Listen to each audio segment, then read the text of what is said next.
I wanted to start maybe from shifting a little bit the lens and talking about smart cities and smart communities, not as the field of technology per se, but as a field that you frame from a perspective of user-centered experience.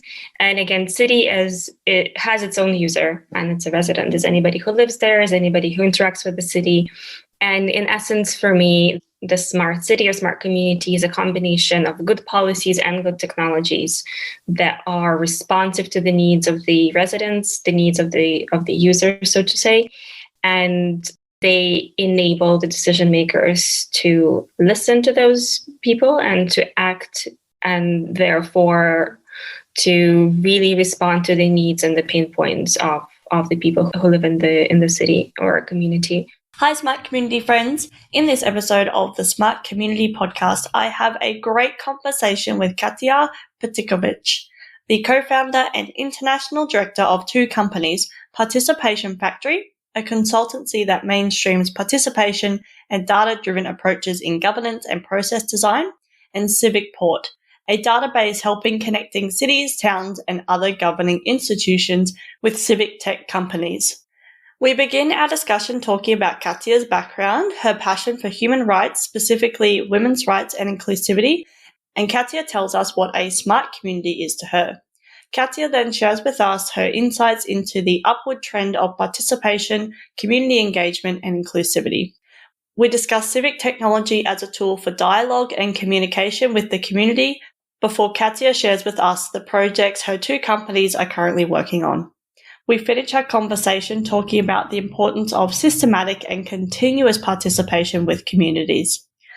Katya tells us about the City Coordinators of Prague project, and finally we discuss the growth of emerging trends of living data, participation, and civic tech.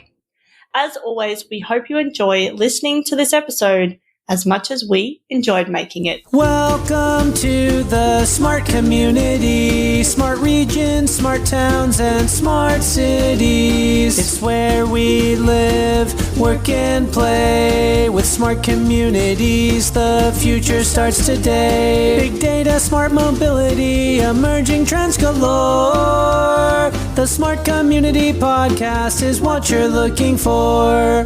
Hello, Katya. How are you today? Hi, I'm doing great. How are you doing? I am very well, and I'm very excited to have you on the podcast. So thanks so much for joining me. No, thank you so much for having me. Thank you so much for asking. That was super exciting to get the invitation to your podcast. Yeah, well, let's just jump straight in. And can you tell us about your background and what you're passionate about? Absolutely. So the background, it's a story. I'm originally from Russia, but I'm now based in the Czech Republic. And before that, I've done quite a bit of traveling, living in other countries. I've stayed for a few years in the US and then France. And my academic background is connected to those countries. I studied political science in the US and I studied human rights in France. And everything has sort of led me to where I am at the moment. I'm generally interested in the question of people-centered governance in democracy building and innovation, especially coming from a country that has so much trouble with it. So especially when I was studying in France and getting more into questions of inclusion and consensus-driven decision-making, I came across an organization that was based in the Czech Republic, or still is based in the Czech Republic, and that focuses on civic tech specifically to include people in decision-making processes. And this is basically how I explored the whole field of public participation, citizen engagement, and I've stayed here for 6 years now. So this is a little bit of a journey that I'm still on. No, we're all on a journey, aren't we? Never ends. So tell us what you're really passionate about. Outside of all of this, as I said, a lot of my interests come from the background that I mentioned, political science and human rights. And if we're not talking purely about the work of public participation, I do quite a lot of things connected to human rights, specifically women's rights, LGBTQ plus inclusion. I myself author a few blogs in Russian and in English on those issues. So that's something that I'm doing outside of the job, but also something that I'm trying to bring in my work because it's oftentimes overlooked. And that is oftentimes much needed, not oftentimes all the time much needed. Yeah.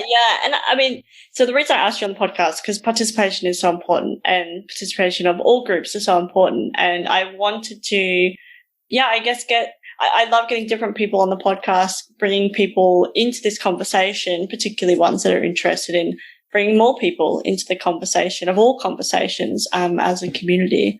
So yeah, I think it's really important. So yeah, love having you here. So let's just jump in. What is a smart community to you? So that's a great question. When I was thinking about the podcast and how my expertise can be useful for any of the listeners, I wanted to start maybe from shifting a little bit the lens and talking about smart cities and smart communities, not as the field of technology per se, but as a field that you frame from a perspective of user-centered experience. And again, city it has its own user and it's a resident. Is anybody who lives there, is anybody who interacts with the city. And in essence, for me, the smart city or smart community is a combination of good policies and good technologies that are responsive to the needs of the residents, the needs of the user, so to say. And they enable the decision makers to listen to those people and to act, and therefore to really respond to the needs and the pain points of the people who live in the city or community. So yeah, smart city is much more than just technology. It's a combination of the tools, of policies, methods, and just the political will to actually listen to people. Mm-hmm. And I guess, like, moving forward into the future, like the work that you do, have you seen that more people are getting involved in the conversation, or are we, not necessarily smart communities, but just communities in general, are you seeing more participation across the board, or is that something you're still trying to really push? Is it still a new kind of thing in, I guess, the Czech Republic, or what you're seeing? Yeah, so I want to say it's an upward trend, but it would be, I guess, overly optimistic to say that it's like a steady upward trend across the board everywhere. There are, of course, even in the Czech Republic, there are, of course, some like outliers that have been doing this for years already, that are strong pioneers, that are strong voices, and they see the value. But it's not universal across the Czech Republic. However, given the political climate right now, and especially with the conversations that, for example, were happening in the US around the last elections and around the BLM, Me Too movement, there is more and more understanding that we need to listen to people, that we need to engage people to avoid any crisis, to avoid any problems. And then, of course, on top of this, you have the whole COVID crisis, where the governments were hit in the face with the realization of a few things. One, that they need a lot of information from people. They actually need to understand what's going on and react quickly. So that's one thing. And the other thing, they start to realize that the way they've been operating is outdated, even in the sense of technology, with the over-reliance on physical spaces, with the over-reliance on in-person communication that is, again, it's inclusive in a way because online space excludes some people, but at the same time, it doesn't include all. So there is definitely an understanding that things need to change, and that the governments should get more open. They should get more technological in a way. But it's still a little bit of a struggle, and I still worry a bit that there might be like a slip down once the COVID is over with technology. But the trend is there, and I think it will stay. But it's always a little bit of a struggle. Yeah, no, it's interesting. And I guess, like, you talked about technology being a tool. What kind of things that maybe people don't think about very often of using technology to increase participation? Is there any, I guess, even trends or project you've been working on that use technology as a tool to, serve the population? Or are you seeing that people are just using the technology at their fingertips, and it's maybe the response to that and how, I guess how we respond to how people are using those different tools? So I think definitely people are used to technology by now. Even when we have conversation about, for example, engagement of the elderly people, the conversation is oftentimes too pessimistic. Actually, older people, at least in the Czech Republic and in Europe, are using technology more and more. They have more access to it. They have higher levels of literacy that a lot of people assume they have. But it's important to separate the social media and the technology that we use every day and the new emerging civic tech field that is facilitating participation and specifically political and social political interaction with the governments. And the main difference is that social media provides space that doesn't provide the structure and doesn't really connect to the government directly. And this is the tools that we're used to have. They create a lot of noise. There are a lot of echo chambers, so they are oftentimes not as effective. At the same time, there is more of a trend right now, at least in the Czech Republic, to use civic tech because it provides space and opportunity for structured dialogue with the citizens. By dialogue, I don't mean only just exchange of information, but also cooperation, co-decision, co-designing of different solutions. And so there is definitely a trend towards using social media on one hand for specific purposes, but when it comes to structured participation, civic tech is becoming a thing and more governments are using it. And as for specific projects, I actually would struggle to say which ones we're implementing that we're not using tech in, because it's a very common understanding that you need to use tech. Again, not as the only thing that will facilitate and solve any problems, but as a tool that will help to reach more people, because it does. You can't expect everyone to be able to come to an in-person meeting, especially nowadays. So technology becomes really a must in those processes. Well, let's jump to you. And can you give us a bit of an overview on your companies, Participation Factory and Civic Port? Yes. So I'm a co-founder and international director of both companies. So I'm in charge of any international projects or any international partnerships. And as I said, I started working in the field of public participation in the Civic Tech company. And what I realized in the course of my work, Civic Tech companies, they create a specific solution that is suited for specific type of processes. And oftentimes there is an incentive to push for this particular process on the community, regardless of whether it really fits. And so my interest within the company at the time was to expand it into more of a consulting model so that we really help cities to understand what it is their need, and then if our tool actually fits, to offer it. And so when I and my business partner started Participation Factory, that was our main focus. And in essence, Participation Factory provides consulting on how to build a good participation process. We design those processes. We help people to implement them. We help build the capacities of the implementers so they know anything connected to the field of participation, from social media management to, conflict mitigation and in-person meetings. And we also evaluate existing processes. So if the city, for example, is running a public participation consultation every year, they can approach us and see how they can improve on this. And when it comes to Civic Port, we still use a lot of Civic Tech. We rely on it a lot. And Civic Port is basically a knowledge hub that is currently monitoring over 150 Civic Tech solutions from the Czech Republic and the EU.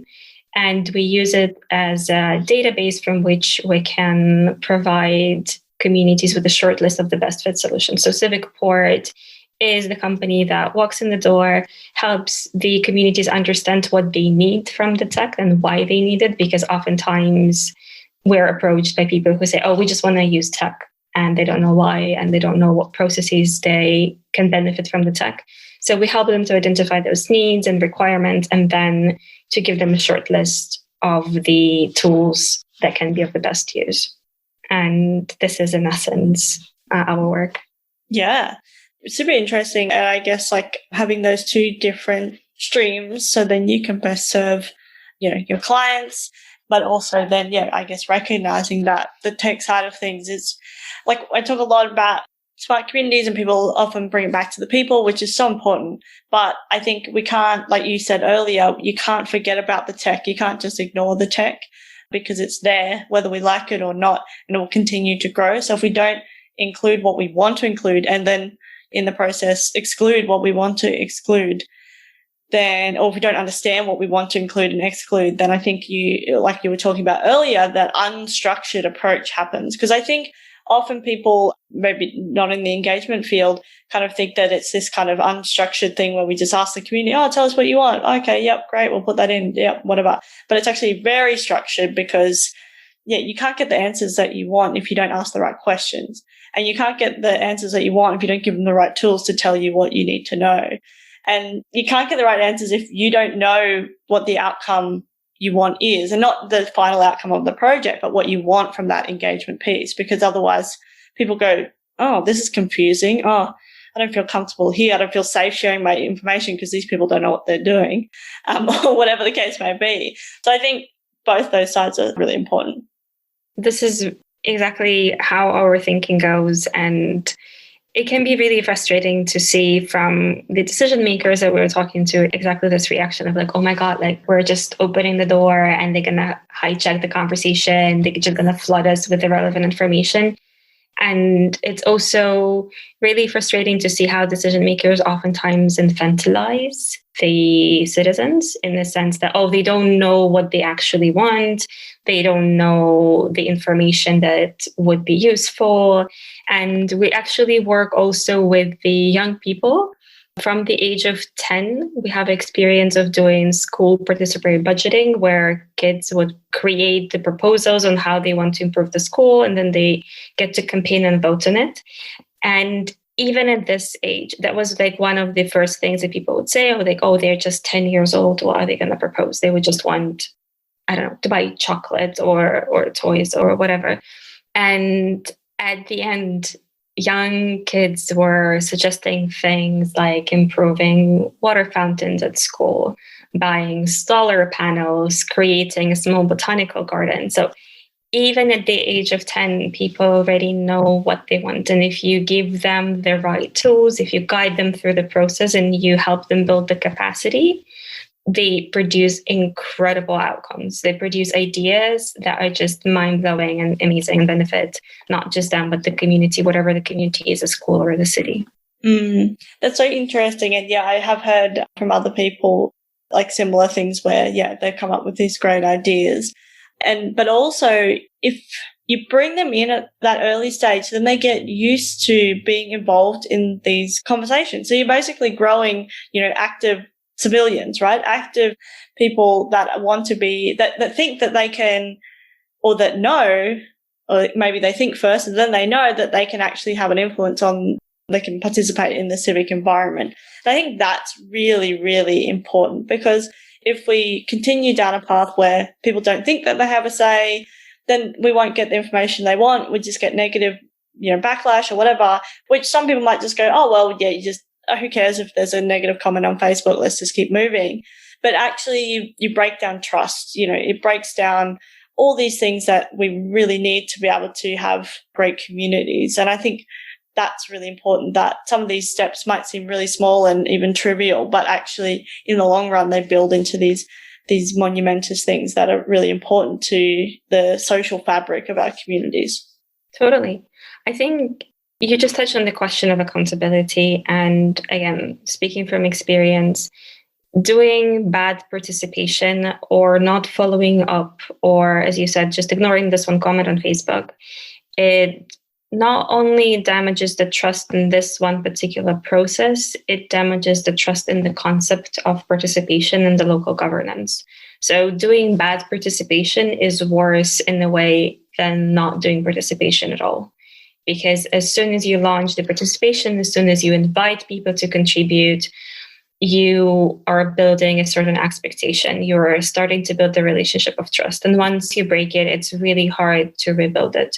So any participation has to be systematic. It has to be really well thought through. And it fosters the sense of trust that is unfortunately really easy to break. And it just makes me think that also participation is often perceived as a one-time off thing. Like you do this project once in 2 years and then you forget. And it's not that, unfortunately. Again, if we're coming back to this whole idea of the smart city, as I said, it's about understanding the needs and the pain points of the people, and participation helps you to do that. And those needs change, they evolve, and they are never static. So you need to have this process as continuous as possible. And this is why one of the trends, or something that we're working on right now, is to help cities and communities to create what we call city participation systems that help cities to build infrastructure that makes public participation, use of civic tech, a part of their DNA, so that there is this continuous work together with the citizen on making their communities better.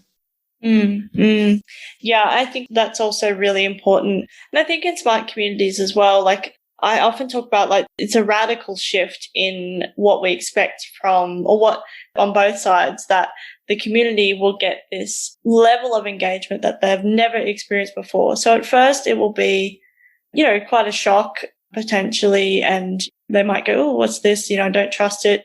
And then on the client side, like local government or whoever's delivering this, there's lots of things that I need to consider, like you just spoke about, which is that it's not a one-time thing. It's an ongoing thing. It's a role that somebody has ongoing, and not just to answer complaints or whatever, but being active and in the strategy of how we're actually going to do this. And it shifts and it changes, like you said.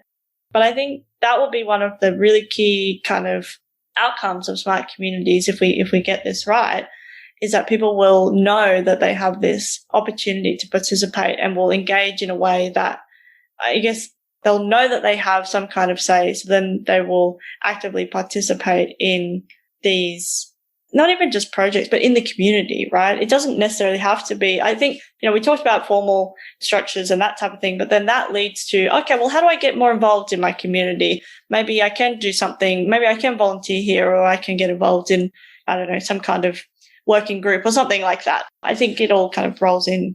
Yeah, it definitely helps, like, to respond to what you were saying at the beginning, and with like creating a healthier community where participation is really a part of it, is really a, let's say, threefold process, as you said. One of it is institutional. You need to build the institutional support. You need to build infrastructure. You need to have this one person, as you said, who knows what's happening, who knows what process can benefit from participation, and who's in charge of the agenda. Because let's admit it, if you drop it randomly on someone who is already overloaded with the work in the city hall, it's just not going to be top of the priority list for them. And so it's going to always come out flat. And then at the same time, you can have programs that help children and young adults to develop the set of skills that make them more active, that help them to build the knowledge of how to participate, again, as you said, formally and informally. And at the same time, you help the community to get used to it. It's also very important, as you said, at first, it can be a bit confusing, it's too much, or it's something too new and people don't trust it.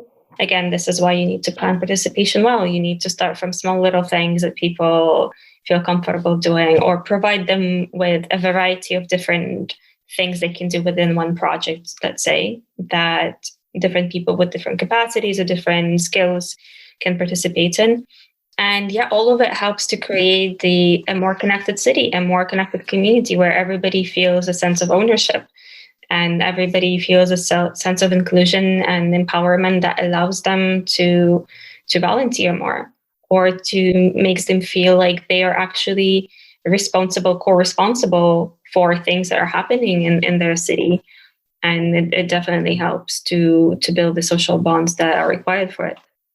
Is there any projects that you'd like to share with us? Maybe some lessons learned from any exciting projects you've been working on? Definitely. We're One of the, I would say, flagship projects for us in the last year is a project that we call City Coordinators of Prague. It's the project that's been conceived by the Institute of Planning of Prague, and it basically a pilot for a city participation system. So the plan is in the next 2 years to test in 12 districts of Prague how it would look like if you would have a participation coordinator and participation a part of the agenda and the daily operations. So our role in this process is to give the know-how to all of those coordinators that are working on those district levels and to help them design and implement the first participation processes. So we help them run the diagnostics to understand what are the challenges that they have institutionally and on the community level, and to choose from a wide palette of different types of processes, which ones fit them best. So it's an incredible learning experience for them because that's, of course, a lot. They really need to absorb everything there is about public participation, about civic tech, and about their community, to be honest, because they walk in with some assumptions and conceptions and some data, but of course not as robust as they get through participation. And it also is a very interesting learning experience of us. It's a project of the large scope. It's a project that is of high complexity because, again, we're really getting into this governance structure that is oftentimes very rigid, that doesn't really want to change. And it's disruptive because, and this is what our coordinators are experiencing, there is some level of frustration from their side because they feel like they're not listened to enough or they don't have enough power and they really want to do more. And at the same time, there's frustration on the side of those local district city halls that are frustrated with a lot of changes, and it's understandable. It's creating new workflow, it's creating the new procedures, and it feels overwhelming at times. So we're now learning, how do you achieve this result where participation is a part of daily operations, and how do you make this process of change as smooth as possible? And this is really exciting, and it has really great potential. I would love to see it finishing and us rolling it out to the rest of Prague and then other cities in Czech Republic picking it up. That sounds really interesting. And yeah, thanks so much for bringing up some of those pain points too, because often, when you ask people at projects, we just talk about the exciting things, but it's so true. And with smart communities as well, governance is so important. And whether you're pushing against particular governance structures or you're working within it, but you're changing workflows, exactly like you said, those things are real and they can make or break a project a lot of the time. And I think we don't think about them enough until they're happening on our project, or maybe we don't, when they are having our project, we're not necessarily thinking about how much influence they're having on the total outcome. So yeah, thanks so much for sharing that, because I think it's really important, and it's not just going to go, oh yeah, well, this is a good thing to be doing, therefore it just happens, right? Like project management and like all these things that are quite, mundane and boring, you need to get through them. And that's, this isn't just flashy whiz bang things happening all the time. And like, you have to there's still drudgery, I guess, in enacting these projects. But yeah, then you see the outcomes and then makes it all worth it in the end, hopefully.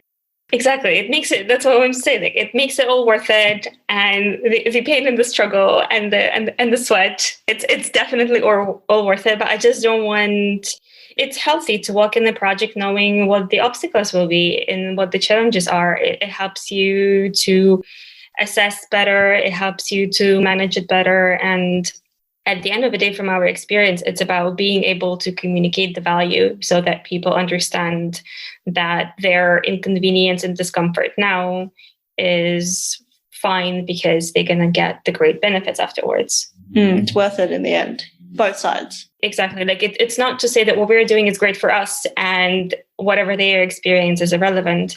It's more about to say, I'm sorry for the inconvenience now, but here is X, Y, Z reasons why it's good for you and the community. So let me help you get through this painful period as fast as possible so that we can start building something really amazing together.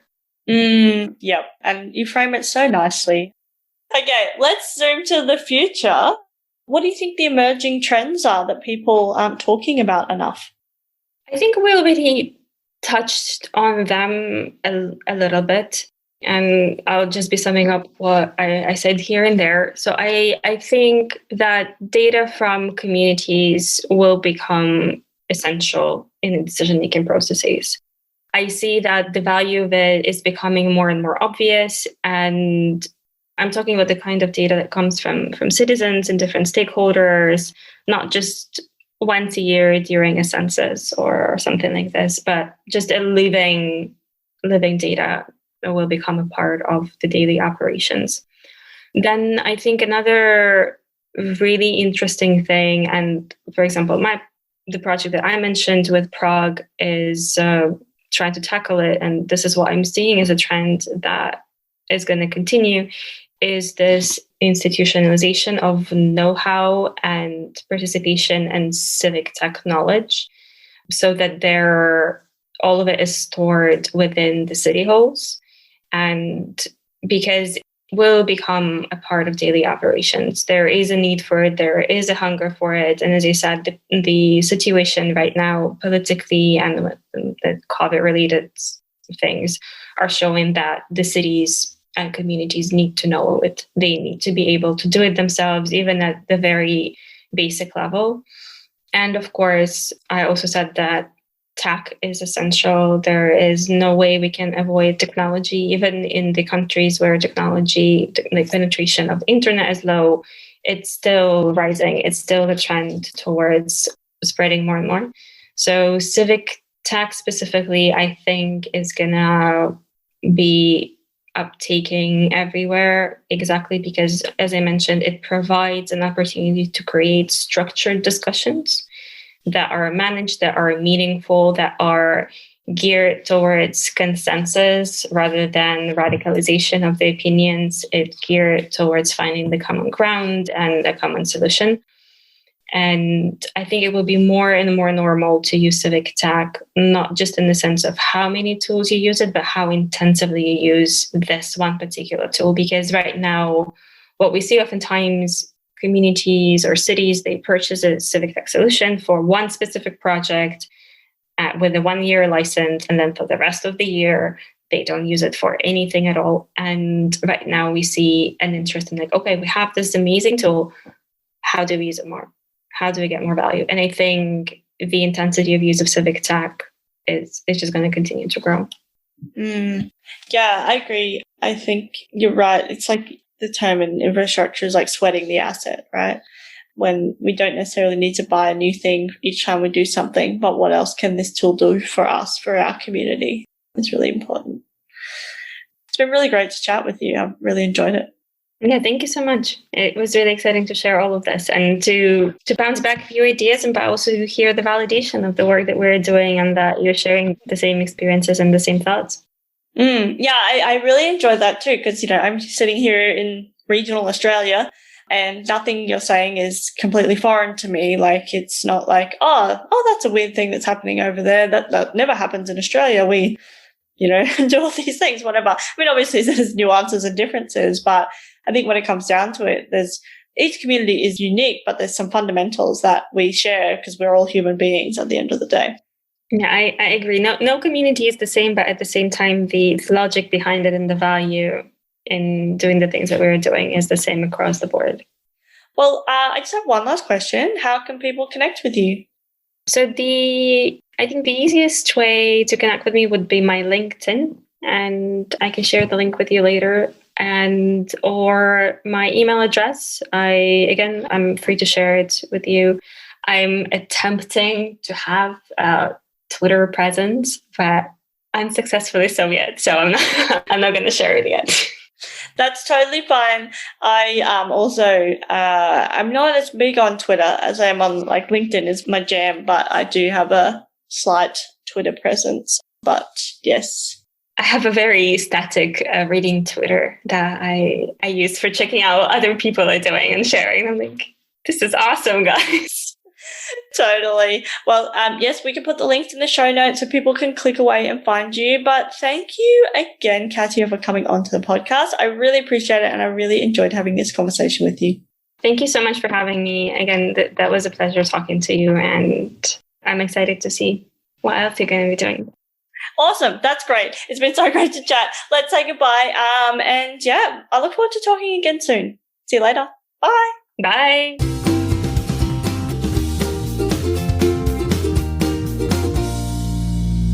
The Smart Community podcast is brought to you by My Smart Community. If you're looking for support in podcast strategy and production, workshop design and facilitation, or communication and media advisory, get in touch. Email hello@mysmart.community or head to www.mysmart.community. Thanks so much for listening to the Smart Community Podcast. Show notes for this episode and all other episodes are available on our website, mysmart.community/podcast. If you have any questions for us or any of our guests, you can email hello@mysmart.community. You can also find us on the socials. We are on LinkedIn and Twitter @SmartComHQ. That's com with 2 M's. If you are enjoying the podcast, please hit subscribe so you never miss an episode. And we would love for you to leave us a rating and review at wherever you listen. This really helps us reach more ears and eyes, so thank you for your support. As always, we hope you enjoyed listening to this episode as much as we enjoyed making it.